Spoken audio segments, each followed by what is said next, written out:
Hi, I'm Old Norse Specialist Jackson Crawford, and I'm back today with part 2 of my free complete course in runes. Now, on the advice of Matt Colville, I am not going to repeat all of the intro stuff from part 1. You can go find that video if you want more about what this series is about. And I'm not going to repeat my usual disclaimers. You can find plenty of videos about all the stuff I make disclaimers about, like pronunciation and whatever else. Let's just launch right in. Today, I want to cover the question because this is one of those questions that no one has ever answered in a way that satisfies anyone else. The question of the origin of the runes. Where do they come from in the first place?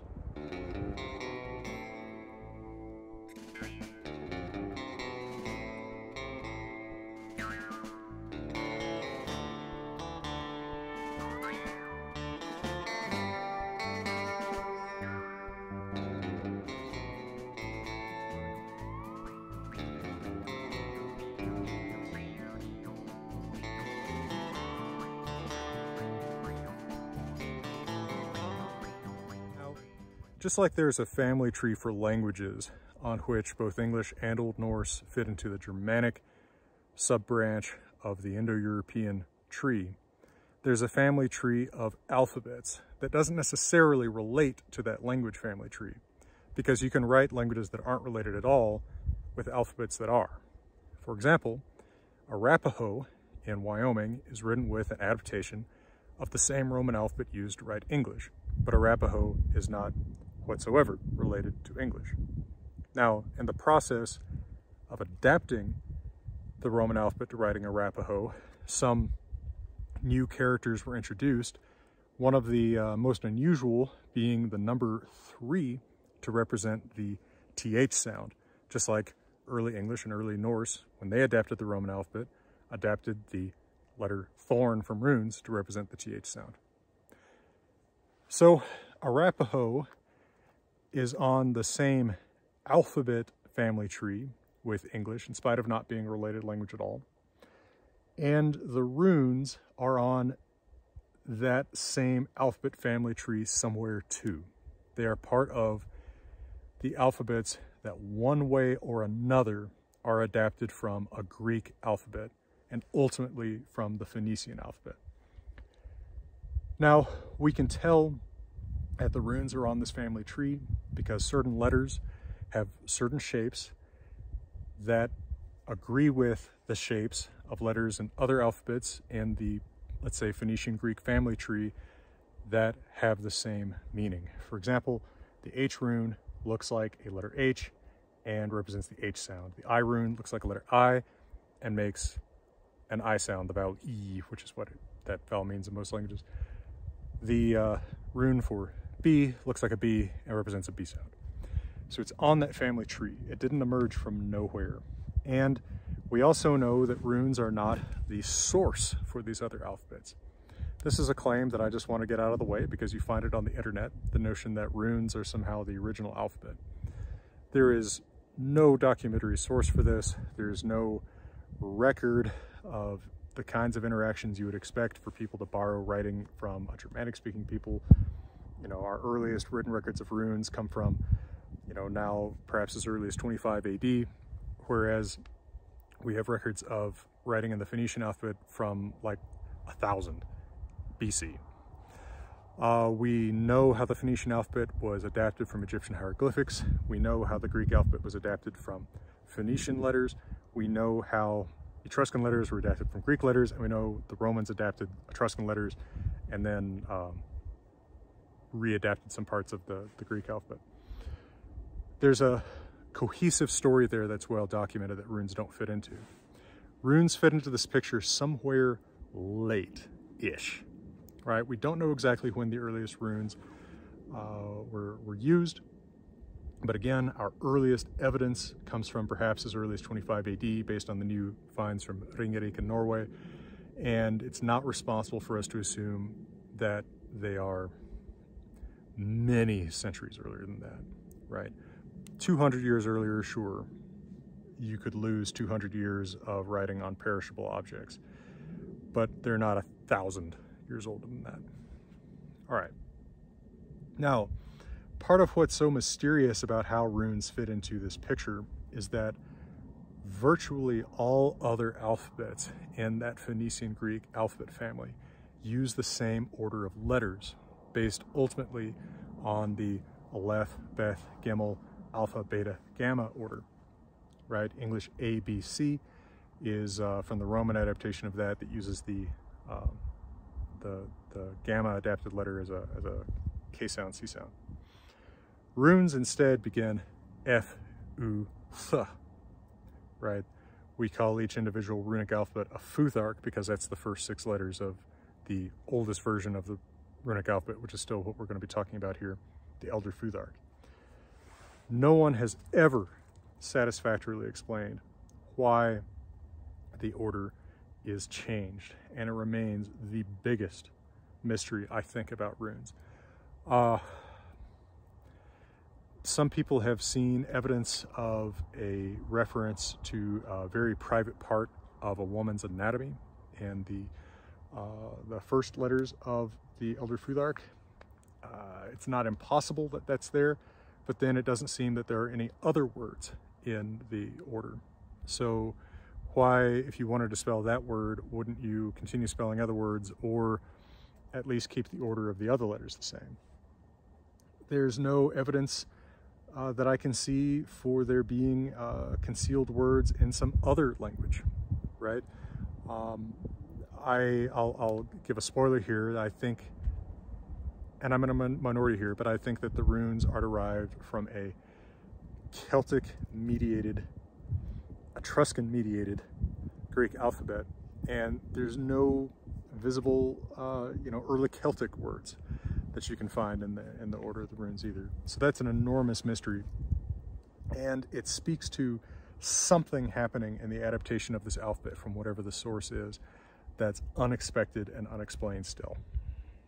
So this is our mystery.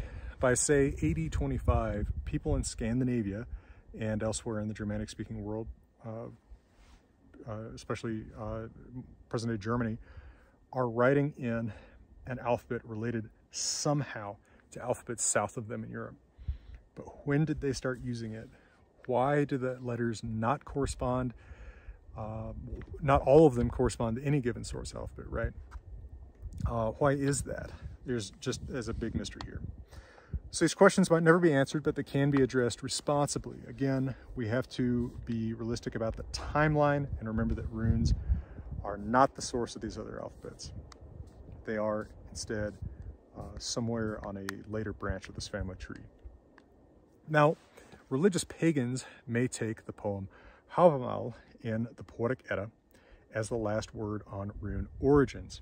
There, the god Odin says, I'm going to read this in reconstructed Old Norse pronunciation rather than modern Icelandic pronunciation, which are different.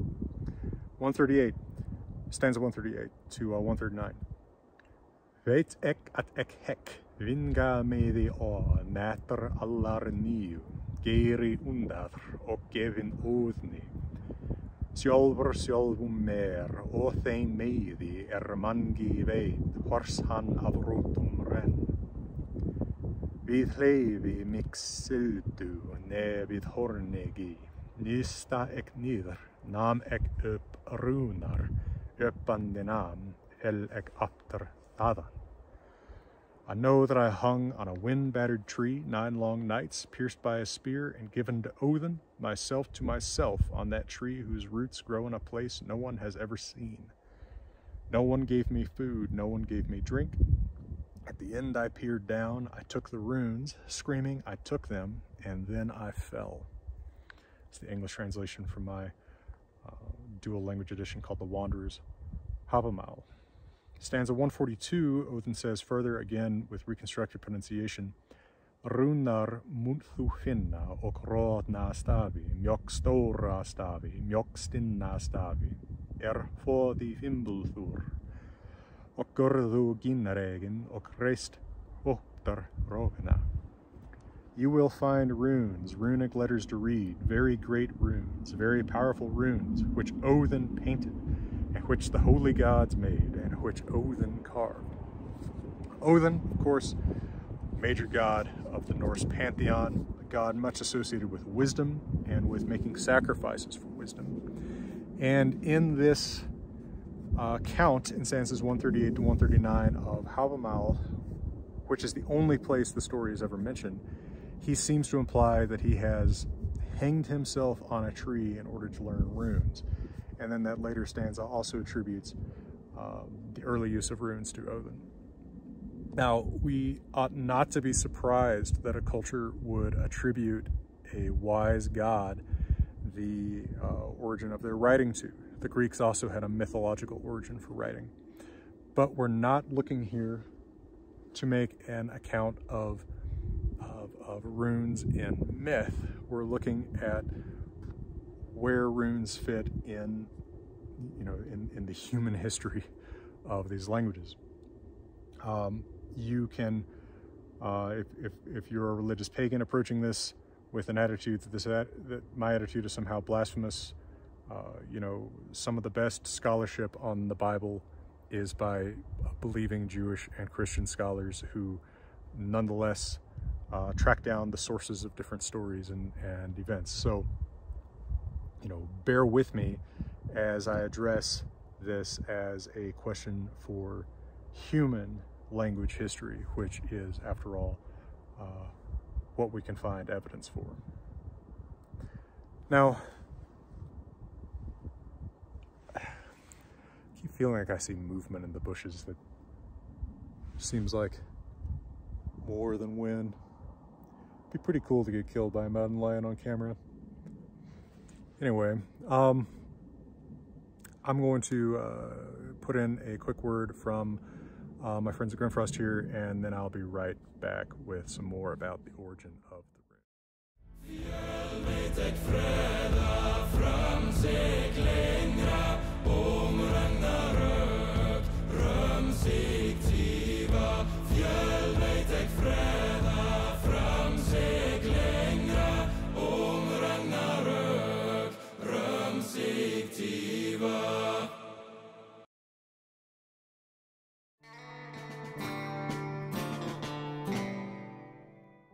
All right, now the majority opinion today favors a source in the Roman alphabet.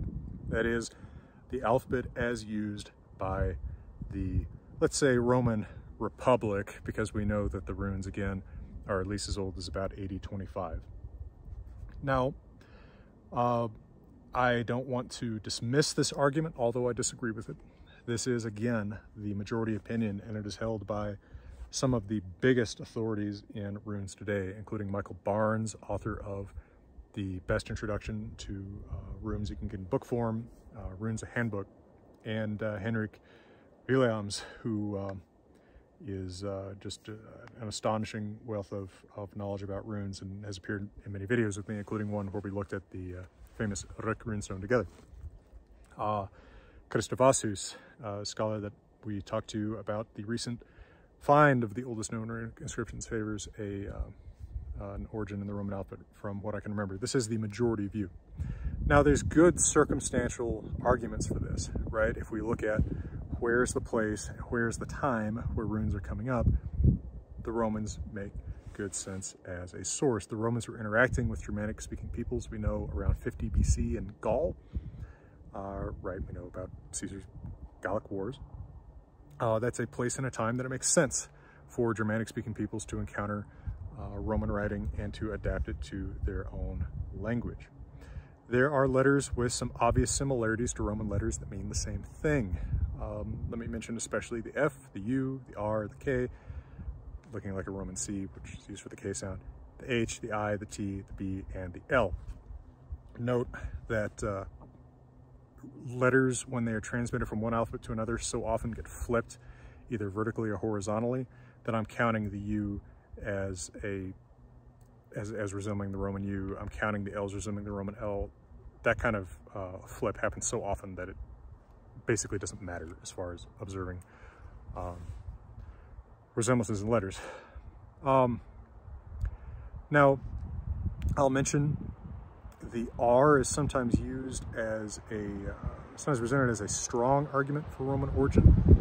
I think it's actually a fairly weak argument for Roman origin because there are also many Greek alphabets and other alphabets derived from the Greek, like the Roman is, that use an R with a extra-diagonal leg. Not all Greek alphabets use a rho that looks like a Roman P. Many of them do look like a Roman R. So R doesn't have to come from the Roman alphabet. But I think the strongest argument for the Roman alphabet that is very difficult to explain without reference to the Roman alphabet is the F. A letter that looks like F, that means the F sound, basically only comes up through the Romans. What happens is that Greeks, early on in archaic times, have a letter called digamma that comes right after epsilon or after E. Or does it come right after zeta? Anyway, it's early. I want to say it's right after epsilon. I think it's the 6, which is why it's the 6 in our alphabet. Anyway, it means the W sound, wa, right? Now, when the Etruscans adapt the Greek alphabet, they write F as digamma eta. Basically, it looks like an FH to us. Now, this is pretty common in the history of these alphabets, where someone has a new sound to write and writes it as a sound that's kind of like it, and then an H to show that it's different. So for example, our TH sound, it's not really a T, it's kind of like a T, it's made in the same part of your mouth as a T, put an H after it to show that it's kind of a modified T. So the Etruscans are showing with the H following the digamma, there's kind of a modified digamma, it's an F sound. Now the Romans adapt this to write F, but drop the H. So they wind up with a letter derived from Greek digamma, which means W, but they wind up writing the F sound with it. That is why we write F as an F.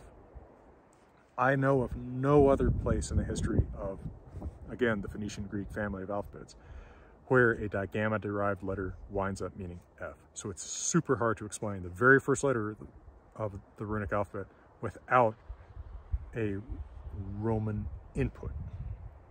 Does that mean the entire idea for the alphabet comes from the Romans? I think not, but it's a really good argument for those who want to argue that the Romans are in there somewhere or another. I think they pretty much have to be because of the F. Now, other things that I think argue actually against a Roman origin. I should mention the H.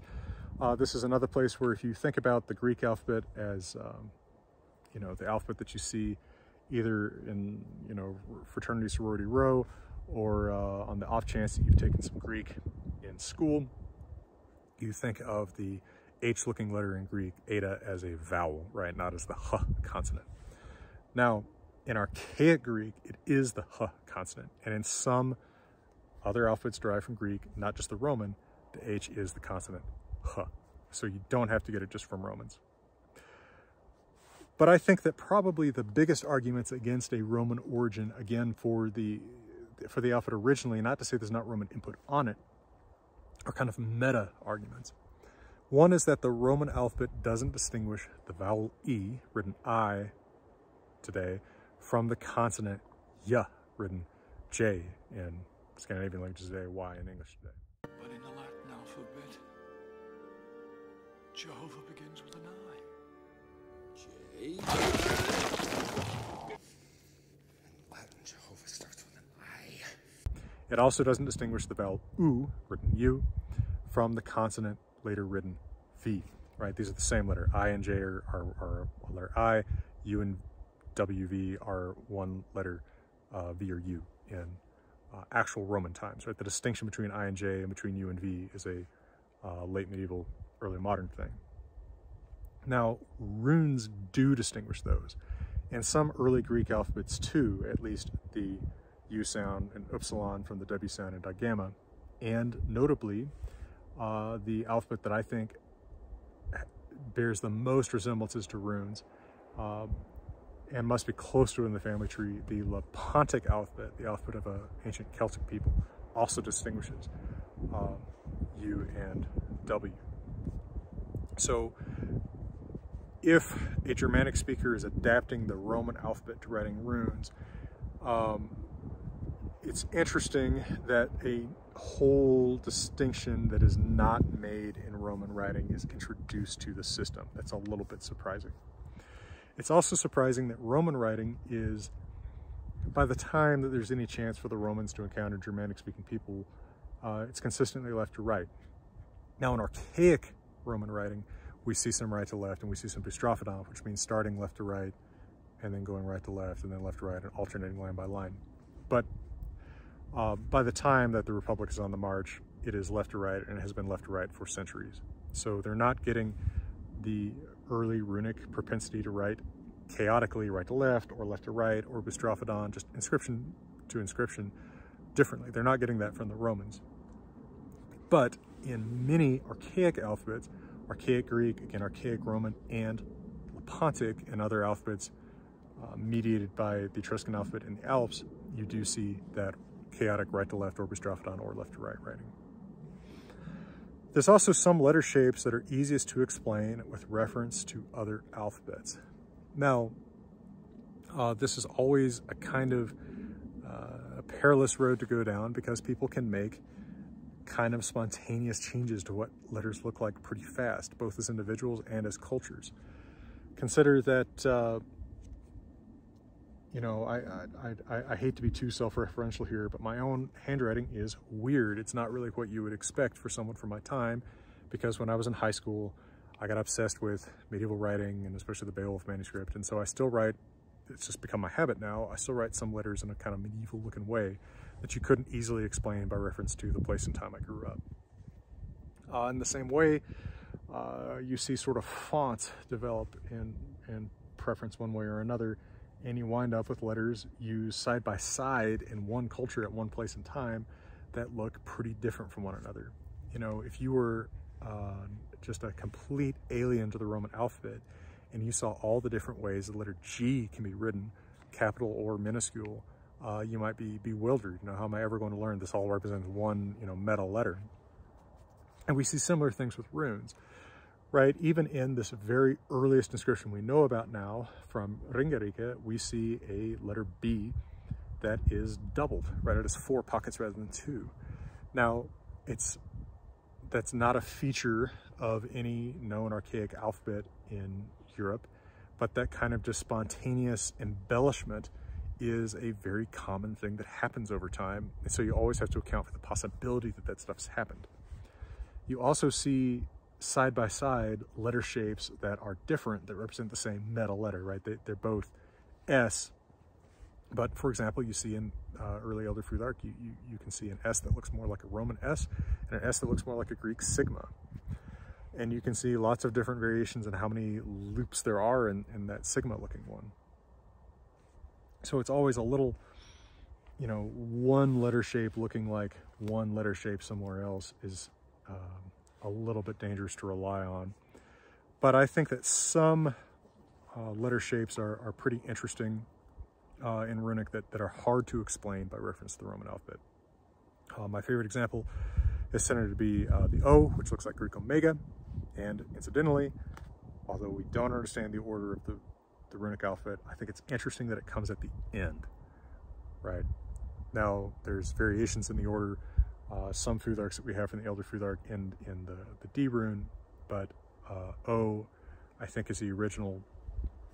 I'll talk about this in the next video, last letter, and maybe that has something to do with Greek omega. There's also letters that look like leftovers from Greek.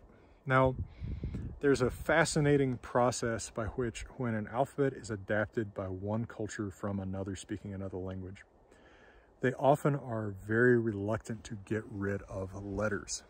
Now, this is why in English we have C, K, and Q basically all standing for the K sound, right? We could use one of these. We could write question with a K.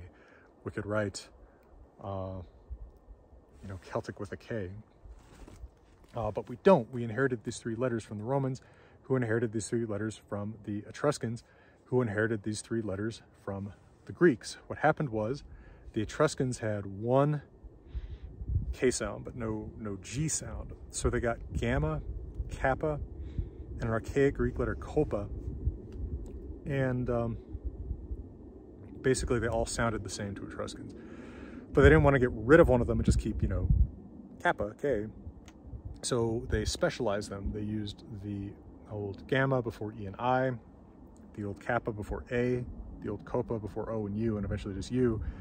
And then the Romans picked that up, and even though the Romans had different G and K sounds, they didn't readapt the C from Greek gamma as a G, which is what it originally was. They kept that as a cuss sound, also kept K as a cuss sound, and kept Q as a cuss sound, but only before U, the context in which it was used in Etruscan. It's just, you know, it's weird how conservative languages can be in borrowing alphabets. They don't want to change the alphabet they're being given. They want to keep all the letters. In fact, the Romans, when they borrowed CK and Q from the Etruscans, it took them centuries to add G. Right, this is when, this is in the 300s BC, when a particular censor, whose name escapes me at the moment, said that Z wasn't needed in Roman and wasn't needed to write Latin, but it had still been passed on as part of the Roman alphabet, right? Because people don't want to get rid of alphabets, don't want to get rid of letters. So we got rid of the Z, right? And zeta comes early in the Greek alphabet, right after the epsilon or the gamma. So he got rid of that, and then he added a modified C to represent the G sound and put it where the zeta was. But they didn't just go back to Greek gamma. They kept the alphabet as they inherited it. Okay, the point of this is runes could be doing the same thing if they're getting all of the letters of the archaic Greek alphabet, not necessarily from Greeks. Again, sometimes when I say Greek, people start thinking, well, you mean that runes are adapted, you know, in the 400s BC from Greek speakers. That's not what I'm talking about. I'm talking about some other mediating culture. Again, I'll come back to this in a moment, but I think probably Celtic speaking that has been passed down an archaic form of the Greek alphabet, but it's not that early.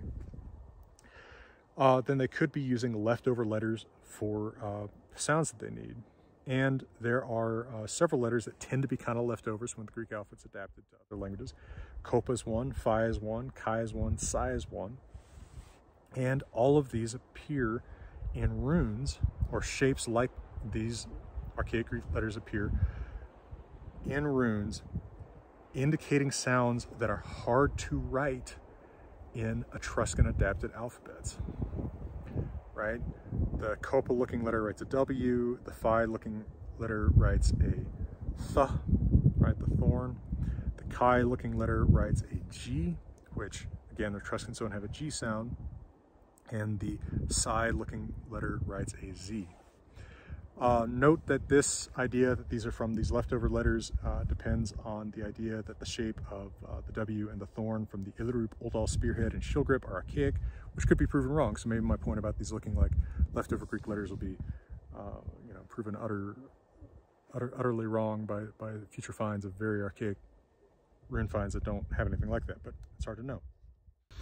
But probably the most interesting and persuasive connection to another alphabet is in another leftover archaic Greek letter, san.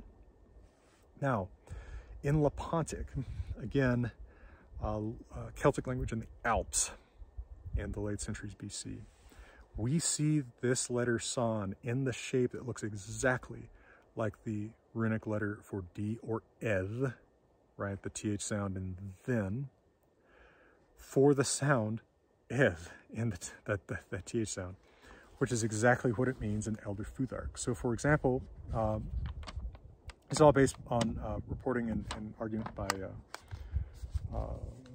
Professor Stifter, who points to the name of the town Mediolano, this is in Latin adapted as Mediolanum, on a slab from the Roman city wall of Milan. Mediolanum is the Roman name of Milan. And the wall is dated to about 40 to 35 BC. Now the slab might be earlier, but it's still probably from the double digits BC. We see again Mediolano written with a D or eth that looks exactly like the D or eth rune. Now that adaptation of such a weird looking letter shape for such a rare sound, taxonomically speaking, to me, it's very hard to explain that as coincidence. Now notice, if you look at what this inscription looks like, not all these letters look that much like runes, although I think that the O Looks a lot like a runic O. And the A and L, and I mean I is easy, but these all look persuasively like runes. Again, runes don't even one-to-one correspond with Lepontic, right? They don't one-to-one correspond with any other alphabet. It's part of what's so maddening about it. But I feel that this shows that Lepontic or Celts using an alphabet mediated by Lepontic speakers have something to do with the origin of the runes. And, you know, I think that it's important to note when we look at technologies being borrowed from one people to another, whether there's evidence elsewhere in their language that people are adapting technologies from other people. And when I say technology, I mean writing is a technology, right? It's an applied use of the human mind to do something in the world. And, you know, so often I see these arguments that, oh, you know, writing was invented by Germanic speakers and then borrowed by the Phoenicians, which is, again, absurd based on the timeline. It is, you know, 1% less absurd to say that runic writing is adapted directly from Phoenician. And one of the things that makes it absurd beyond the timeline is that there's no Germanic vocabulary from Phoenician, right? You would expect that if these people had been interacting, they would borrow words from one another, right? English in the Southwest, where I'm from, borrows lots of Spanish words just because people are in contact. You look at early Germanic and there are borrowings from the Romans, right? Words like kaup for trading, merchant activities. And there's borrowings from Celts, words like iron. The English word is derived ultimately from the Celtic word. Potentially the word rune, right? I don't think I mentioned this in part one, but Proto-Germanic runo could easily be borrowing from Proto-Celtic runa, because long A would probably be borrowed with a long O in Germanic. That is one possible origin of the word, is that this Celtic word for secret is being borrowed into Germanic at some point, maybe alongside a Germanic word that already means something similar or means counsel. But we have evidence that Germanic speakers are interacting at early times with Romans and with Celts, but not with like Phoenicians or Greeks, right? That's somewhere we need to look. I think that's important. So I think that, you know, again, I see this, the use of san, especially in that shape, to write the eth shape, says to me, Lepontic has something to do with the origin of runes. But then the shape of F and that shape to mean the F sound shows me, I think, that the Roman alphabet has something to do with the origin of runes. So this is kind of maddening, but it's actually not absurd to postulate sort of multiple alphabets being involved in the origin of the runes. We see many examples throughout history of alphabets being adapted while being informed by other alphabets. So I think that the Etruscan to Roman story is part of this adaptation, right? Again, the Etruscans don't distinguish between the G and the K, the G and the K. The Romans do. They borrow the G the way that the Etruscans use it, and eventually becomes our C for a K sound. But they also reintroduce the Greek letters beta and delta, B and D, which are probably passed down by the Etruscans as part of the complete alphabet, but maybe not used in the B and D context. And they readapt those from the Greek alphabet to represent the Roman sounds B and D. Why didn't they do that with gamma? Who knows? But again, there's this weird conservatism people have with their alphabets. They don't want to take letters away or change their basic meanings. I think another really good example is in the Cyrillic alphabet. If you look at Cyrillic, the alphabet used to write, say, Russian or Bulgarian, Macedonian, it is clearly derived from the Greek alphabet. Most letters have, you know, a pretty obvious, if stylized, derivation from Greek letters, and the order is Greek-like. But there are letters that are not from Greek, are instead borrowed from another alphabet whose origin we're not totally certain of, but seems to have some affinities with Armenian writing and maybe Hebrew writing, the Glagolitic alphabet. So for example, the letters J, Tse, Sha, Sha, and Ya. So the developer of the Cyrillic alphabet is looking at a Greek alphabet as the major model, but also adapting where needed letters from another alphabet to represent sounds that the main donor alphabet Greek can't be used to write. I don't see that it is such a strange idea that a Germanic speaker early on learning to write from a Celt, a Lepontic speaker, maybe a Gaulish speaker who's learned something like a Lepontic alphabet, then also borrows Roman letters, especially, for example, F, to indicate sounds that he needs in his language. By the way, F is one you would not need to write Lepontic or Gaulish that I can think of. There's I think a bilabial fricative in Proto-Celtic, but I'm not sure it comes up in Lepontic or Gaulish. More of a Celtic expert would be interesting to talk to about this. Why not adapt the F from Roman if that's also at hand? And in fact, by the way, this adaptation could have been done by a Celtic speaker. There's nothing to say that perhaps the runic alphabet we have now wasn't originally used for Germanic.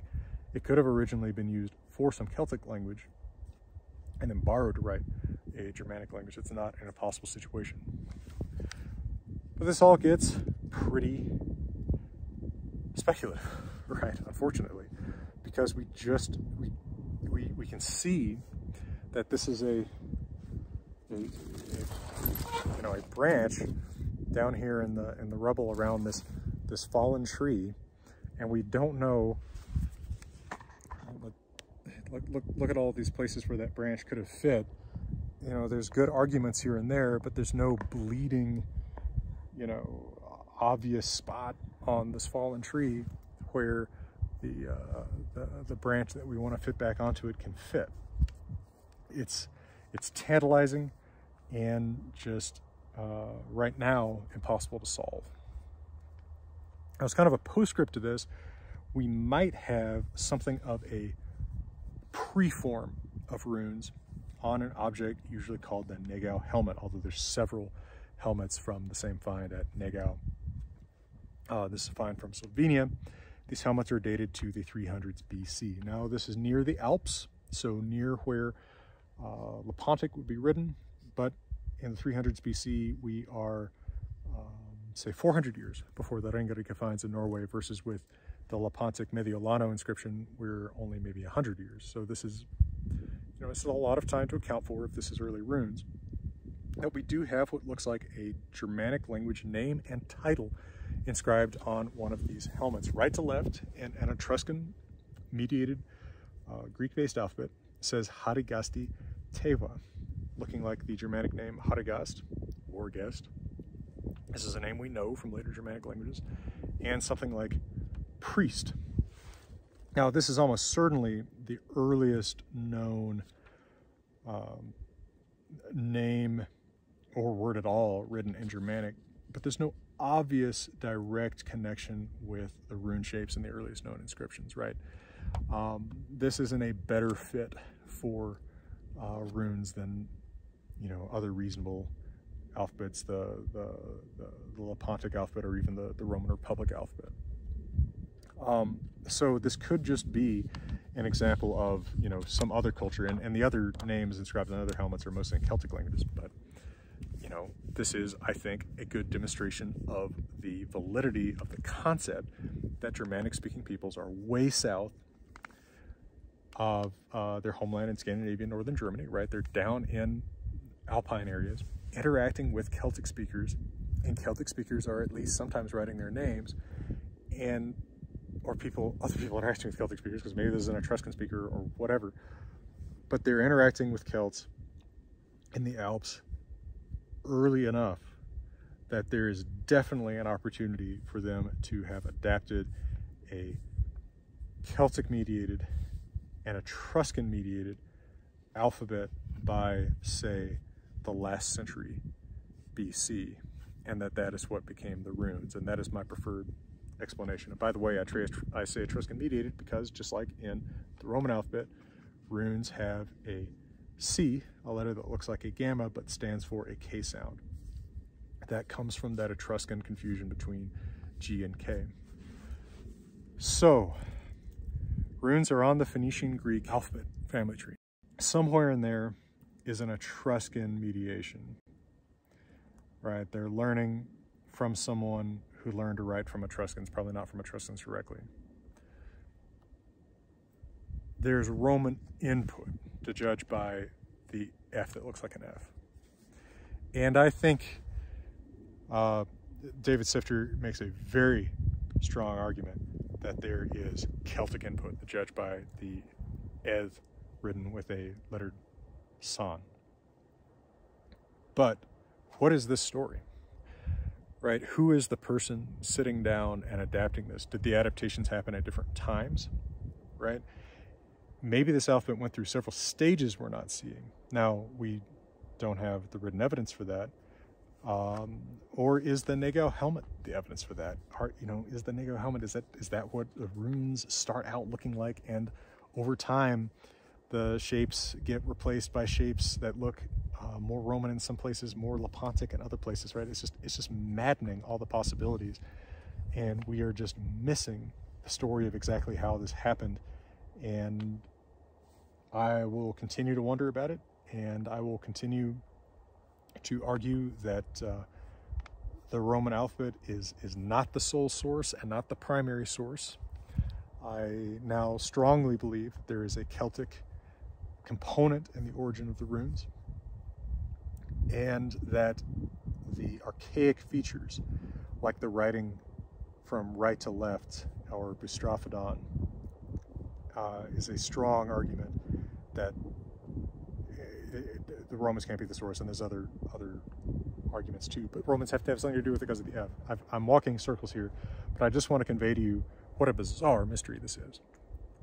Hopefully, new finds coming in the future will help us get more clarity about this and maybe come closer to an answer, and specialists will continue to disagree, and that's fine. And I can spend hours speculating about this, and I promise you I'll continue to spend hours speculating about it after I stop this recording. But I hope that I've introduced you to just what a fascinating question this is, and I'll see you again in part 3 of the Free Complete course in runes. And like last time, I will leave you with some questions to consider, some sort of homework to think about. Well, for now, Patreon, thank you so much for allowing me to make a living talking about my area of expertise in the beautiful places I love. And to everyone out there from beautiful Colorado, I'm wishing you all the very best.